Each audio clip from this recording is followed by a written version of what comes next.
Hello friends, home cook মঞ্জুতে আপনাদের সবাইকে অনেক অনেক স্বাগত। আজ আমার রেসিপিতে থাকছে কাতলা মাছের তেল চচ্চড়ি। ভীষণই সুস্বাদু হয় কিন্তু এই রেসিপিটি। আর সত্যি বলতে এই রেসিপিটি থাকলে এক থালা ভাত কিন্তু এই দিয়েই হয়ে যায়, আর কিছুই সেরমভাবে লাগে না। তো এই রেসিপিটি বানানোর জন্য দেখুন আমি একদম ফ্রেশ কাতলা মাছের তেল নিয়েছি। এখন এই তেলটার মধ্যে আমি সামান্য নুন আর সামান্য হলুদ গুঁড়ো দিয়ে একটু তেলটাকে ম্যারিনেট করে রাখবো। তো তেলটার মধ্যে নুন আর হলুদ দিয়ে আমি খুব ভালোভাবে এখন মাখিয়ে নিচ্ছি। অত্যন্ত সুস্বাদু হয় রেসিপিটি। আপনারা যারা খেতে ভালোবাসেন মাছের তেল, এইভাবে একবার বানিয়ে দেখবেন। আমি যে রেসিপিতে বানাচ্ছি দারুণ হয় কিন্তু খেতে। আর এখানে দেখুন নিয়েছি আমি বেগুন, ছোট করে টুকরো টুকরো করে আলু, বেগুন আর পেঁয়াজ আমি কুচিয়ে রেখেছি।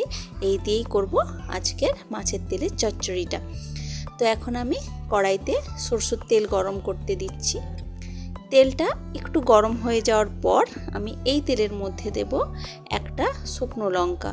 শুকনো লঙ্কাটা দেওয়ার পর দিলাম কিছুটা জিরে, ফোড়ন হিসেবে আমি এটা দিয়েছি। এখন আমি এই জিরে আর শুকনো লঙ্কাটাকে একটু ভালো মতো করে ভেজে নেব, তাহলে এর মধ্যে থেকে খুব সুন্দর একটা গন্ধ বের হবে। তারপর আমি রান্নাটা শুরু করব।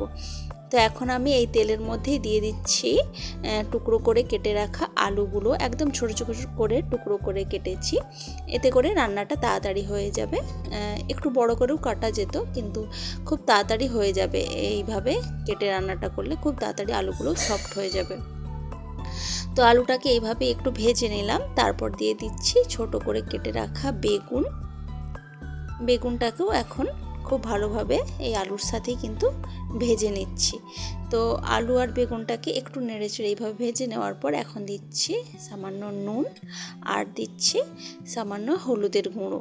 আমি কিন্তু মাছের তেলেতে নুন মাখিয়ে রেখেছি, তো আর বাকি বেগুন আর আলুর জন্য নুনটা এখনই দিয়ে দিলাম।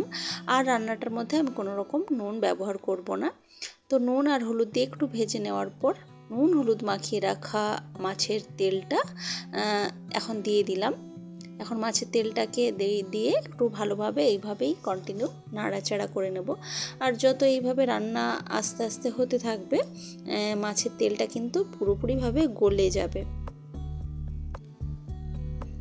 এখন মনে হচ্ছে একদম শুকনো শুকনো রান্নাটা, তেল বোঝা যাচ্ছে না, কিন্তু যত টাইম যাবে এই মাছের তেলটা কিন্তু একদম গলতে শুরু করে দেবে আর একদম তেলটা ভেসে যাবে। কিন্তু দেখুন তেলটা কিন্তু অনেকটা ছেড়ে দিয়েছে আর তেলটাও গলেও গেছে, একদম ভালোভাবে মিশে যাচ্ছে খুব ভালোভাবে। তো এইভাবেই কন্টিনিউ নেড়েচেড়ে রান্না কিছুটা করে নেওয়ার পর এখন আমি কুচিয়ে রাখা পেঁয়াজটা দিয়ে দিলাম। তার সাথে দিলাম দুটো কাঁচা লঙ্কা আর দিলাম ঝালের জন্য দিলাম লঙ্কা। আপনারা যেরকম ঝাল পছন্দ করবেন সেই অনুযায়ী লঙ্কার গুঁড়োটা ব্যবহার করবেন।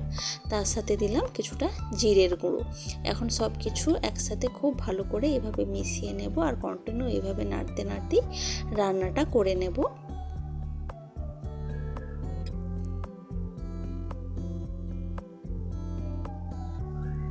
তো দেখুন অনেকটা কিন্তু তেল ছেড়ে দিয়েছে। এইভাবে খুব ভালোভাবে তেলটা ছেড়ে দেবে আর এই মাছের তেলের কালারটা দেখুন পুরোপুরিভাবে চেঞ্জ হয়ে গেছে। আরও যতটা চেঞ্জ হবে আরও গাঢ় একটা কালার চলে আসবে। তো দেখুন অনেকটা কিন্তু কালার চলে এসেছে এই মাছের তেলের মধ্যে। আর তেল কিভাবে ছেড়ে দিয়েছে দেখে মনে হচ্ছে না যে আমি অনেকটা তেল ব্যবহার করেছি রান্নাতে, কিন্তু না, একদমই এটা পুরোটাই মাছের তেল, কিন্তু পুরো তেলটাই গলে গেছে।